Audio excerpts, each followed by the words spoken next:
नमस्कार मित्रों, नए मित्र भारत की बात में आप सबका स्वागत। एक तरफ देश में बेरोजगारी का आलम तो आप देख ही रहे हैं। अपने तो अपने, अब विदेशी दोस्त भी अपने नहीं रहे जब सत्ता हाथ में।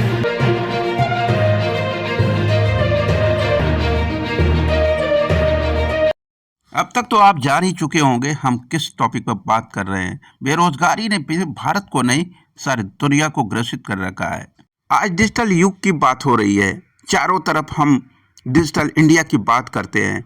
पूरा यूएस से संपूर्ण दुनिया को डिजिटल पावर से कंट्रोल कर रहा है, नियंत्रित कर रहा है। आज डिजिटल वर्ल्ड वार शुरू हो चुका है। उस हालात में ये कहना कि बेरोजगारी जमीनी व्यवहारिकता है, ये सबसे बड़ा झूठ है।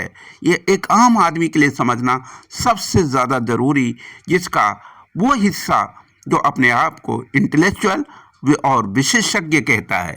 आर्टिफिशियल इंटेलिजेंस का नाम तो आपने सुन ही लिया होगा, क्योंकि यूट्यूब से लेकर के शायद जितने भी सॉफ्टवेयर एप्लीकेशंस हैं वो डिजिटल इंडिया के नहीं, डिजिटल वर्ल्ड के हैं। और वो डिजिटल वर्ल्ड आर्टिफिशियल इंटेलिजेंस के माध्यम से मुर्दा को भी जिंदा कर रहा है, मुर्दे के स्पीच को भी आज के ज़माने का सच बना रहा। आज जहां जुआ हम सब के लिए एक दुर्भाग्यपूर्ण दुर्घटना की तरह लिया जाता था एक भारतीय संस्कारों में, आज जुआ खेलने से, वो भी डिजिटल जुआ, जिसका प्रचार भारत के नहीं दुनिया के सबसे बड़े इंडस्ट्रियलिस्ट कर रहे हैं। क्यों कर रहे हैं? क्योंकि आपके जो हाईली इंटेलेक्चुअल सोसाइटी के नए भारत के नए युवा हैं, वो यूएसए की राजधानी में राष्ट्रपति के पद का एप्लीकेशन भरते हैं और कहते हैं हम भी यूएसए के प्रेसिडेंट होने के लायक हैं। लायक ही नहीं, प्रमाणित कर देते हैं। तो खुद भारत का व्यक्ति, भारत का नागरिक, भारत का प्रधानमंत्री, उसी भारतीय नागरिक, उसी भारतीयता की योग्यता जो यूएसए को अपने दिमाग से चलाना चाहता, उसके खिलाफ खड़ा हो जाता। फिर कहावत निकलती है, दोस्त दोस्त ना रहा जब वो सत्ता में वापिस हो गया। शब्दों की बाज़गरी और राजनीति की काबिलियत से बाहर निकल करके उन जड़ों पर बात करते हैं जो बेरोजगारी भारत की जमीन से लेकर के यूएस की जमीन के अंदर गड़ा हुआ है। H1B वीज़ा क्या है? सारी दुनिया के लिए यूनाइटेड स्टेट्स ऑफ अमेरिका यानी यूएसए का एक ऑफर लेटर है दुनिया के लिए कि आइए, यदि आप इंटेलिजेंट हैं, आपके अंदर एक विशेषज्ञता है, काबिलियत है, तो यूएसए दुनिया की सबसे बड़ी सैलरी पर आपका स्वागत करता है। इसका मतलब H1B वीज़ा होता है। H1B वीज़ा सारी दुनिया के लिए ओपन है, लेकिन उसको एक ही शर्त पूरी करनी होती है कि क्या वो विशेषज्ञ है, क्या वो हर देश जिसमें विशेषज्ञों की इतनी बड़ी आबादी है तो यूएसए को मिल सकती है थोक में, और यूएसए अपनी उन इंटेलेक्चुअल पावर का उपयोग करके अपनी देश की काबिलियत को, अपनी इकोनॉमी को, अपने इंफ्रास्ट्रक्चर को, उनके इंटेलिजेंस के बदौलत, अपनी रिसर्च सेंटर्स को उनके इंटेलिजेंस के बदौलत दुनिया का सबसे शक्तिशाली रिसर्च सेंटर बना सकता है, सबसे ज़्यादा अच्छा बेहतर दुनिया का इंफ्रास्ट्रक्चर दे सकता है, सबसे ज़्यादा एडमिनिस्ट्रेटिव पावर क्रिएट कर सकता है, एडमिनिस्ट्रेटिव कंट्रोल सिस्टम डेवलप कर सकता है, आईटी सेक्टर दुनिया का सबसे मजबूत आईटी सेक्टर हो सकता है। वो उसमें थोक के भाव, दुनिया का कौन सा ऐसा देश है जो थोक के भाव ऐसे इंटेलेक्चुअल्स जो खुद नहीं यूज करता, क्योंकि उसके पास बेरोजगारी है, क्योंकि उसके पास पैसे नहीं है, तो उसके लोग जो क्रीम है उस देश की, जो स्वाभिमान है उस धरती की, जो आत्मा है उस पावर सेक्टर की, जो उस देश को दुनिया के सबसे शक्तिशाली राष्ट्र बना सकते हैं, उसको वो इंपोर्ट करता है H1B वीज़ा से। अब वो निर्धारित कर दिया है कि हर साल सिर्फ 65,000 लोग ही वहाँ पर इस H1B वीज़ा से जाएंगे। ये पॉलिसी किसकी है? दोस्त दोस्त ना रहा, नई सरकार का। नई सरकार ने अपनी बुनियादी नीति और नियति और नैतिकता के पैमाने पर भारत के साथ उसके रोजगार इंटेलेक्चुअल का इंसल्ट करने का मानो प्रोग्राम बना रखा है इस कंट्रोलिंग एटीट्यूड से, जो कभी भी अमेरिका की बेसिक कल्चर के अंदर यह बिल्कुल भी नहीं था कि वहाँ की वर्जिन, वहाँ का व्यक्ति, जो वहाँ की डीएनए का मैटर आए और वही देश की राजनीति और सत्ता पर काबिज होगा, ये यूएसए की पॉलिसी कभी नहीं रही। बस यानी वर्ल्ड्स नेशन, यानी सारी दुनिया का कोई भी नागरिक वहाँ जा सकता है, वहाँ पर अपनी लॉयल्टी 100% उसे अपना देश समझे और अपने इंटेलिजेंस की डिलीवरी दे, तो वहाँ के किसी भी प्रशासनिक तंत्र और व्यवहारिक इंफ्रास्ट्रक्चर का हिस्सा हो सकता है। यानी H1B वीज़ा आपको सिर्फ बेरोजगारी से रोजगार का रास्ता नहीं दिखाता, वो तो सिर्फ एक माध्यम है, टूल है, लेकिन दुनिया का सबसे इंटेलिजेंस नागरिक ढूंढने का तरीका भी है, जिससे दुनिया के सबसे शक्तिशाली राष्ट्र बनाने का सपना व्यवहारिक जमीन पर उतर सके। दुर्भाग्य जिनके पास 70% आबादी दुनिया को सबसे इंटेलिजेंट लोगों की सोसाइटी के रूप में जानी जाती, वो 70% आबादी के इंपोर्ट करने का किसी ने हथियार बनाया तो वो यूएसए है। आज वो उस पर प्रतिबंध लगा रहा, तो यह भारत के लिए गौरवान्वित होने का मौका है कि वो अपने उस इंटेलिजेंस पावर का स्वागत करे और बता दे यूएसए कि अपने सारे इंटेलिजेंस पावर को, जो भारत के 70% नागरिक तुम्हारी शोभा है, शक्ति है और प्रशासन की सत्ता का सबसे बड़ा हथियार और ताकत है, उनको वापस करो हमारे भारत में, हम उन्हें शक्ति देते हैं। लेकिन दुर्भाग्य हमारी राजनीति तो आ गई है मंदिर, मस्जिद, गुरुद्वारे पर। हम अपनी दुनिया के सबसे इंटेलेक्चुअल सोसाइटी को बेचारा, बेबस और लाचार बनाकर यूएसए की H1 वीज़ा पॉलिसी का हिस्सा बना के कठपुतली की तरह नचाने के लिए छोड़ दिए हैं और नाचने के लिए छोड़ दिए हैं। वीडियो एक पीड़ा का कहानी भी है, भारतीय स्वाभिमान पर उठने वाली उंगलियों की कहानी भी है। वो दर्द ही है जो हमें बोलने को बाध्य कर दिया। बीबीएस न्यूज पावर आपकी उस दर्द का हिस्सा है। अमेरिका में काम करने के लिए दिया जाने वाला एक गैर आप्रवासी वीज़ा है। यह वीज़ा अमेरिकी कंपनियों को विशेषज्ञता वाले विदेशी कर्मचारियों को नियुक्त करने की अनुमति देता है।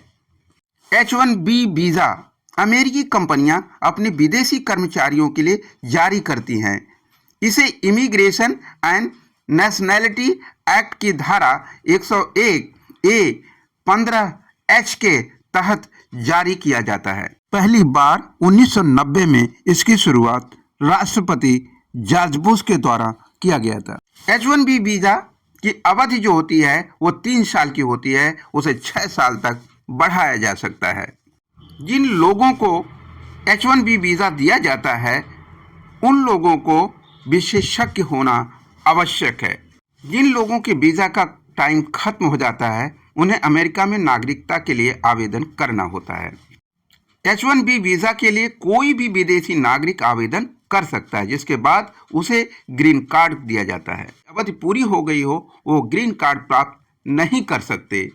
H1B वीज़ा 3 से 6 साल तक के लिए मान्य होता है।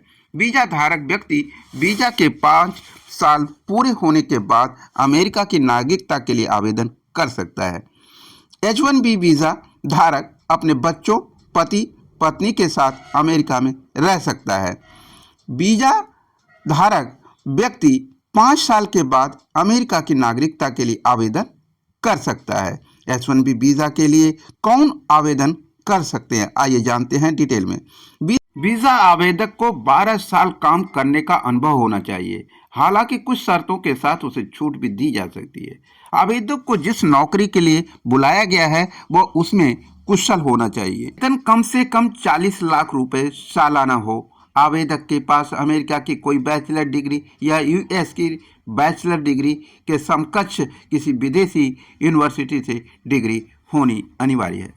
H1B वीज़ा के लिए कोई भी व्यक्ति आवेदन नहीं कर सकता, उसकी तरफ से कंपनी को आवेदन करना होता है। अब वर्तमान समस्या के असल कारणों पर बात करते हैं। वर्तमान कानून के अनुसार प्रत्येक आर्थिक वर्ष फाइनेंशियल ईयर में अधिकतम 65,000 विदेशियों को ही एक वीज़ा जारी किया जा सकता है या H1B वीज़ा का दर्जा दिया जा सकता है।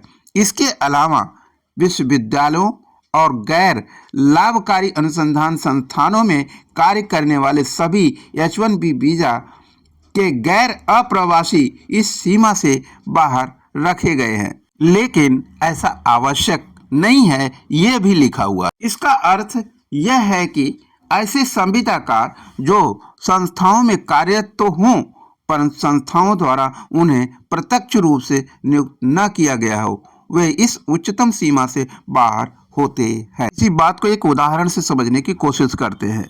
मुक्त व्यापार समझौते के अनुसार अंकीय सीमा में से चिली के 1400 नागरिकों और सिंगापुर के 5400 नागरिकों को अनुमति प्रदान करना शामिल है।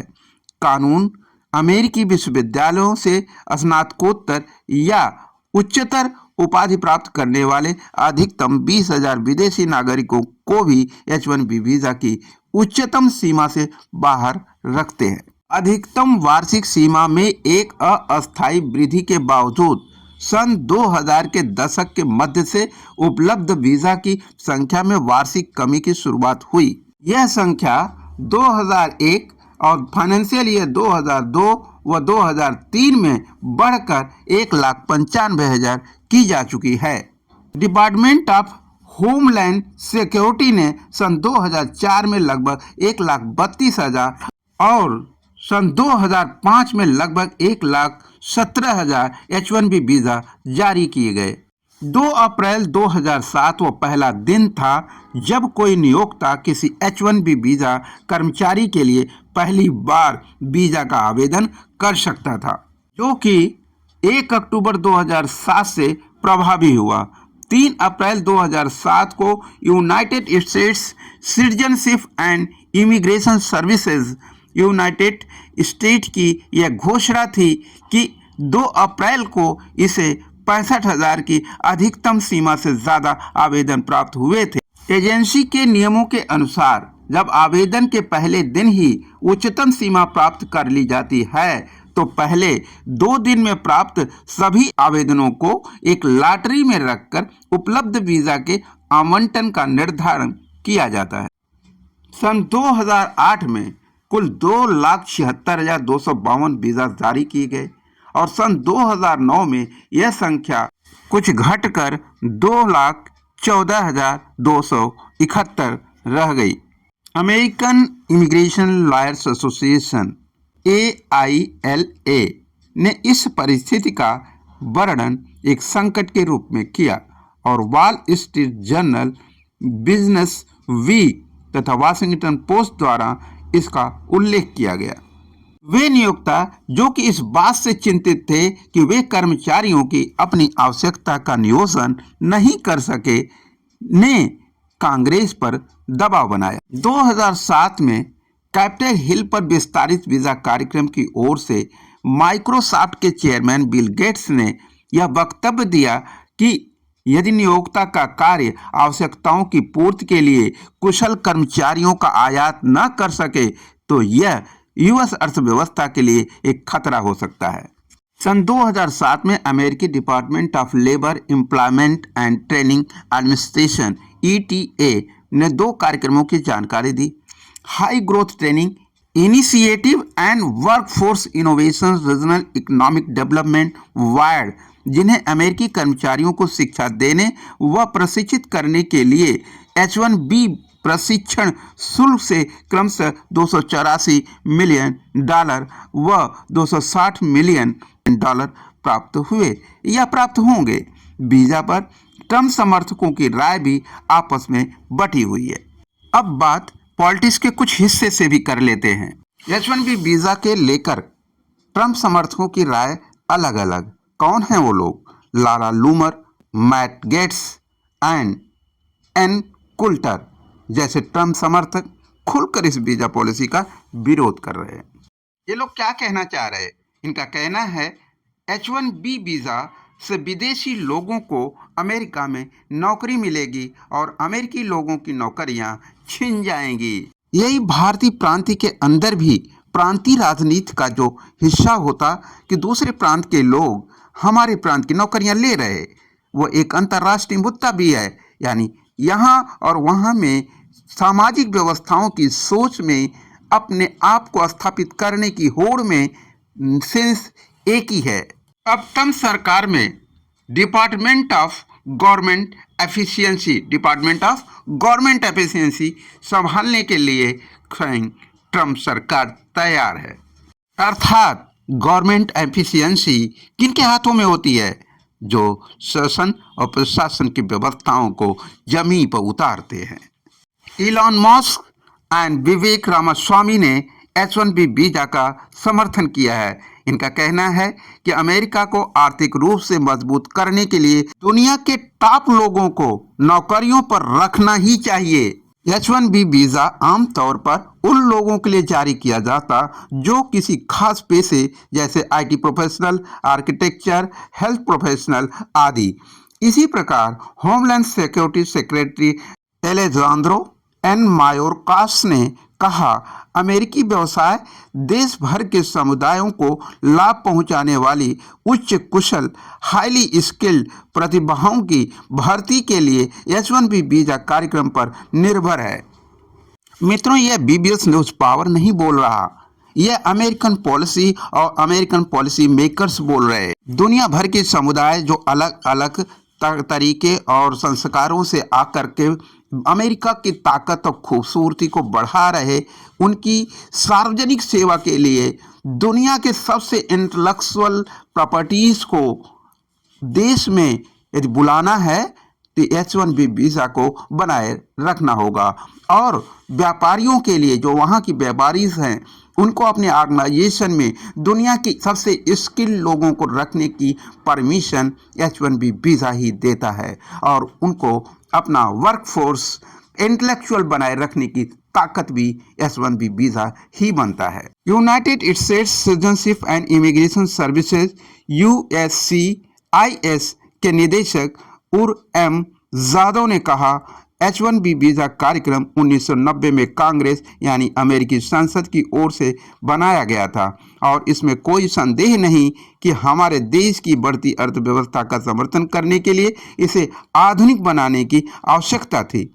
उन्होंने कहा, आज के फाइनल रूल्स के लिए किए गए परिवर्तन पर अब सुनिश्चित होगा कि अमेरिकी नियोक्ता उच्च कुशल श्रमिकों को नियुक्त कर सकेंगे जिनकी उन्हें विकास और नवाचार के लिए आवश्यकता है। साथ ही कार्यक्रम की अखंडता को भी बढ़ाया जा सके।